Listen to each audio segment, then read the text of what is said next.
आजच्या लेक्चरमध्ये आपण rule of change of base जो आहे हा पॉईंट लॉगॅरिथमचा पाहणार आहोत, जो आपण मागील लेक्चरमध्ये स्टार्टिंगच्या पहिल्या लेक्चरमध्ये शिल्लक ठेवला होता आणि त्यावरील आता प्रॉब्लेम्स जे आहेत आपल्याला नेक्स्ट लेक्चरपासून सुरू करायचे आहेत. तर सगळ्यात पहिले आता समजून घेऊया rule of change of base नेमका काय आहे, त्याचं एक डेरिव्हेशन आहे ते आपण समजून घेऊया त्या ठिकाणी.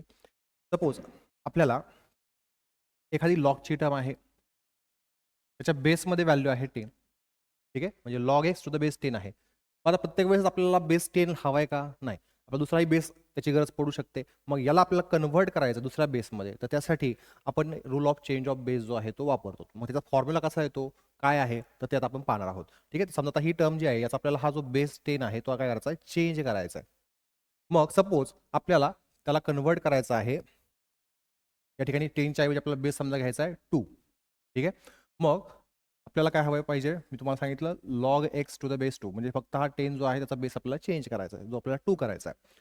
ठीक आहे, मग आता ही व्हॅल्यू या व्हॅल्यूला काय असते, कधी पण प्रोपोर्शनल असते. म्हणजे आपण असं म्हणू शकतो जे काय आपल्याला चेंज करायचा आहे बेस, तो सेम टर्म, फक्त बेस जी आहे ती बेसची व्हॅल्यू काय असेल वेगळी असेल, त्याला असणार कधी पण प्रोपोर्शनल असणार, म्हणजे काही ना काही पट असणार आहे. मग डायरेक्टली प्रोपोर्शनल आपण साईन ज्यावेळेस काढतो त्या ठिकाणी काय येतो, इक्वल टू आणि के मीन्स कॉन्स्टंट येतो. ठीक आहे, तर तो के जो आहे तो आता इथे मी लिहून टाकतो या ठिकाणी, equal to K in two. ठीक आहे, याला आपण दिलं first.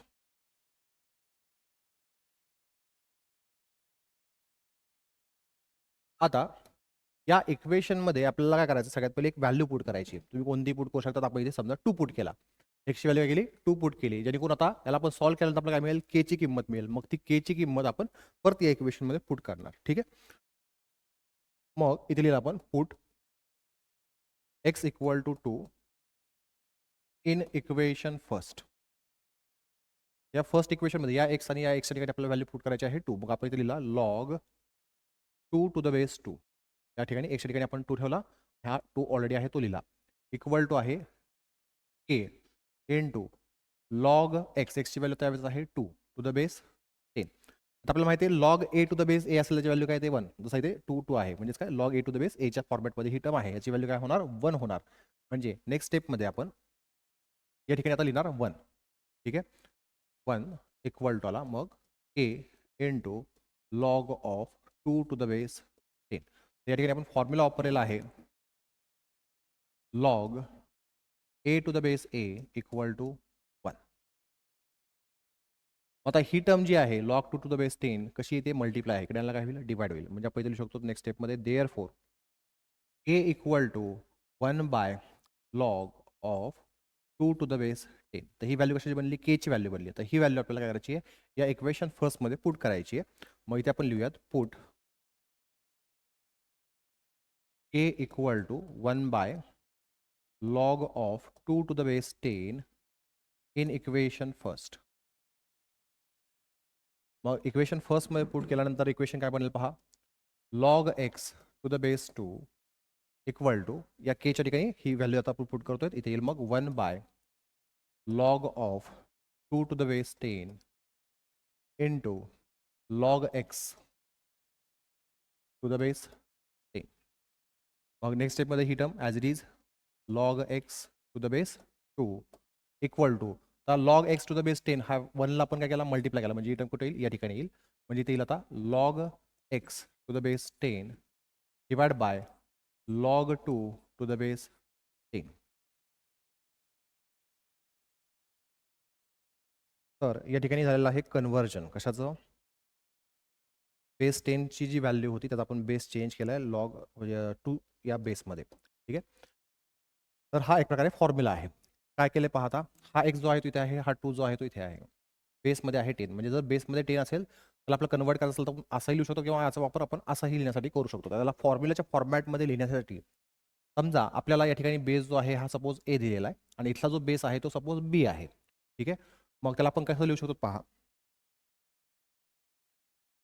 Log x to the base b आहे. ठीक आहे, तर हा एक्स जो आहे इथे लिहा, डिवाइडमध्ये लॉग लिहा, आणि इथं जो बेसमध्ये दिला आहे तो इथे वर लिहून टाका.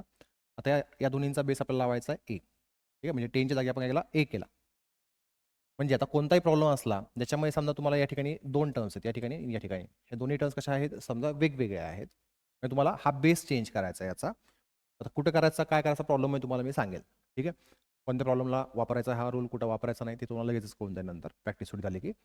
तर या ठिकाणचा आपल्याला काय करायचं, समजा या टर्मचा बेस चेंज करायचा. बेस चेंज करायचा म्हणजे काय करायचा, लॉग लॉग लिहायचा न्यूमरेटर डिनॉमिनेटरमध्ये, ही एक्सची टर्म वर, बीची टर्म इथे खाली लिहून टाकायची आणि ह्या दोन्हीचा बेस जो आहे तो सारखा लिहायचा आहे. मग आपण काय लिहिणार, ए लिहिणार. ठीक आहे. ए नाही लिहू शकतात, ए पण लिहू शकतात, तसं काही प्रॉब्लेम नाही आहे. किंवा अशा दोन टर्म्स आहेत, एक न्यूमिनेटरमध्ये आहे, एक डिनॉमिनेटरमध्ये, दोन्हींचा बेस सेम आहे. फक्त इथली व्हॅल्यू जर वेगवेगळी असेल, तुम्ही याचा वापर करून या साईडची जी टर्म आहे तशी पण या फॉर्म्युल्याला लिहू शकतात. ठीक आहे. इथपर्यंत कोणाला काही डाऊट असेल, मनामध्ये शंका असतील तर विचारून घ्या. आहे कोण काही शंका? नाही. ठीक आहे. आता समजा याच्यामध्ये आपण एक्सच्या ठिकाणी पुट जर ए केला तर काय होईल पहा. Put X equal to A in above equation. मग या एक्स एक्सच्या ठिकाणी आपण 1 पुट केला म्हणजे ते येईल आता log A to the base b equal to log एक्सच्या ठिकाणी ए पुट केला, a to the base a divide by log b to the base ए.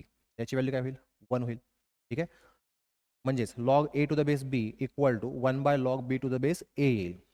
ठीक आहे. तर तीच टर्म तुम्हाला या ठिकाणी दिलेली आहे. ठीक. याच्यानंतर आता ही टर्म इथं कशी आहे, डिवाइड आहे. या साईडला काय होईल, या टर्मला मल्टिप्लाय, म्हणजे आपण काय लिहू शकतो, log A to the base b असेल into log b to the base a असेल. म्हणजे दोन्हींचा बेस वेगवेगळा आहे, पण इथं पहा ह्या ज्या टर्म्स आहेत, इथं जर ए वरती, इथं ए कुठे बेसमध्ये, इथं बी बेसमध्ये आहे, इथे वर आहे. तर याची व्हॅल्यू काय येते, 1 येते. ही टर्म आपण फक्त इथे मल्टिप्लाय केली, इक्वल टू मिळाला फक्त 1. म्हणजे ज्या वेळेस समजा आपल्याकडे अशा दोन टर्म्स आहेत, समजा इथं आपण घेतला X Y into log Y to the base X आहे, म्हणजे ह्या दोन्ही ठिकाणच्या टर्म्स सारख्या आहेत, फक्त एकमेकांच्या अपोजिट ठिकाणी आहेत. तर त्यावेळेस व्हॅल्यू काय येणार, प्रत्येक वेळेस 1 येणार. ठीक आहे. ही आहे करोलरी फर्स्ट यातली. म्हणजे या फॉर्म्युलाला तुम्ही असं वापरू पण शकतात किंवा असंही वापरू शकता, म्हणजे इक्वल टू 1 असंही वापरू शकतात. ठीक आहे. इक्वल टू 1 आहे, इक्वल टू इथे आला खाली. म्हणजे आता तुम्ही याला कसं लिहू शकता अजून पहा. समजा एक्झाम्पल घेतलं आपण, log 10 to the base E आहे, log 10 to the base E आहे, त्याला तुम्ही लिहू शकता तो 1 बाय तीच टर्म आहे. पहा इथे काय होता, लॉगला लॉग मॅच झाला, फक्त बी जो आहे इथं वर आहे आणि ए जो आहे इथं वरती, तो इथे बेसमध्ये घेतला. तसंच इथं करायचं आहे. मग हा 10 जो आहे तो आपण बेसमध्ये घेतला, ए जो आहे तो वर लिहून टाकला. ही टर्म तुमची बनेल. त्याला फक्त आता व्हॅल्यूज ठेवून इथे या ठिकाणी काय केलं, पुट केलेलं आहे, सॉल्व्ह केलेलं आहे. मग काय केलं पहा, या ठिकाणी होता 1 by log 4 to the base 8. तर इथं काय केलं, उलट केलं. हा बेस इथं जो वर 4 होता त्याला इथं बेसमध्ये घेतलाय. ठीक आहे. आणि 8 जो आहे तो वर लिहिलाय, म्हणजेच log A to the base 4 केलाय. ठीक आहे. यांचा वापर आपण जास्त तुम्हाला चांगला कुठं कळेल, प्रॉब्लेममध्ये कळेल, टेन्शन घ्यायची गरज नाही. आता इथं फॉर्म्युला काय सांगितलं पहा, log of A raise to N X raise to N असेल तर त्याची व्हॅल्यू काय येणार, log of A raise to X येणार. म्हणजे या ठिकाणचा बेस आणि या ठिकाणचा जी काही एक्सची टर्म आहे, हे दोन्ही ही पॉवर जर सेम असेल तर त्या ठिकाणी व्हॅल्यू काय येणार, log x to the base a येणार. मग या फॉर्म्युल्याचा वापर करून समजा आपल्याकडे टर्म आहे लॉग 1 टू 5 आणि इथं आहे 8. ठीक आहे. आता 1 टू 5 म्हणजेच काय आहे, 5चा क्यूब आहे हे आपल्याला माहिती आहे, आणि 8 जो आहे हा 2चा क्यूब आहे. म्हणजे ए म्हणजे झाला 5, एक्स म्हणजे झाला 2, आणि दोन्हींची पॉवर एन एन जी आहे ती काय सेम आहे. म्हणजे आपण ह्याला काय लिहिणार, फक्त आता लॉग 2 टू द बेस 5 असं लिहिणार. ठीक आहे. तर तेच इथे लिहिलेलं आहे. या फॉर्म्युलाचा आपल्याला काही जास्त वापर करायचा नाहीये, पण सांगून दिला मी तुम्हाला. आता इथून हे जे फॉर्म्युलाज आहेत ह्याचा आपल्याला तसा कमी आहे उपयोग या चॅप्टरमध्ये, पण पुढे जाऊन तुम्ही डेरिव्हेटिव्ह इंटिग्रेशन चॅप्टर शिकणार आहात. त्याच्यावरती म्हणजे त्याच्यामध्ये तुम्हाला काही क्वेश्चन्स दिसेल, त्या ठिकाणी तुम्हाला या फॉर्म्युलांचा वापर करायचा आहे. खूप सोपे क्वेश्चन असतात त्याच्यावरचे. फक्त हे फॉर्म्युले माहीत नसल्यामुळे भरपूर जणांना प्रॉब्लेम्स पुढे सॉल्व्ह होत नाहीत. ठीक आहे. तर काही अवघड नाही, लक्ष द्या, समजून घ्या. सगळ्यात पहिला फॉर्म्युला काय सांगतोय, log a raise to x to the base a असेल तर त्याला तुम्ही लिहू शकतात एक्स.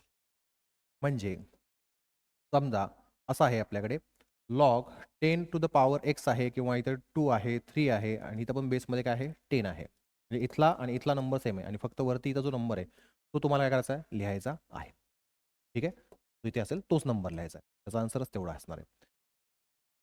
किंवा तसं इथं आता समजा घेतला 7 इथं आहे 7 रेस टू आहे एक्स किंवा एम आहे काही लिहू शकता तुम्ही. इथे एक्स आहे म्हणजे हा लॉग 7 काढून टाका. फक्त राहील एक्स तो इथे लिहून टाका. तर ते तुम्हाला हा यातला पहिला फॉर्म्युला जो आहे तो सांगतोय. त्याच्यासाठी हे एक्झाम्पल त्यांनी ते दिलेलं आहे. हे पण एक्झाम्पलच आहे. याच्यात काय बेस इथं ई आहे, इथं पण ई आहे. म्हणजे log E raise to x to the base E असेल. हा log E to the base E निघून जाईल, फक्त राहील एक्स. म्हणजे याचं पूर्ण टर्मचा आन्सर काय राहील? एक्स राहील. असं त्यांचा म्हणण्याचा हेतू आहे. आता दुसऱ्या फॉर्मॅटमध्ये ती टर्म दिलेली आहे ती म्हणजे ही. इथं समजा ई आहे log x to the base E आहे. इथं जी टर्म आहे तीच सेम लॉग नंतर इथे असेल ह्याच्यामध्ये कशामध्ये घातांकामध्ये पॉवरच्या ठिकाणी एक्सपोनंटच्या ठिकाणी. तर फक्त याचा आन्सर काय येणार? एक्स येणार. तर समजा इथं ए केला आपण म्हणजे a raise to log x to the base a असेल. म्हणजेच एच्या पॉवरमध्ये लॉगची टर्म आहे आणि इथं जो ए टर्म आहे तीच सेम टर्म इथे बेसमध्ये असेल. तर फक्त इथं जी काही टर्म असेल तीच इथे तुम्हाला आन्सर म्हणून लिहायची आहे. मग इथं एम असता तर आपण इथं एम लिहिला असता, इथं एन असता इथं आपण एन लिहिला असता. इथे समजा आपण नंबर घेतला दुसरा, इथं समजा आपण घेतला 10, इथं पण बेसमध्ये आहे समजा 10. त्या केसमध्ये सुद्धा आन्सर काय येणार? इथं वरती जे काही टर्म असेल तेच आन्सर असणार आहे. तर तेच तुम्हाला इथे पुढे सांगितलं. E raise to log X E raise to log x to the base E असेल तर काय आलं? एक्स आलाय. म्हणजे इथला ई आणि इथला बेसमधला ई काय आहे? सेम आहे. किंवा पुढच्या टर्ममध्ये पहा, इथं ए आहे, इथं पण ए आहे. तर इथली टर्म जी आहे तीच इथे लिहिलेली आहे. ठीक आहे. तर हे नीट लक्षात ठेवा.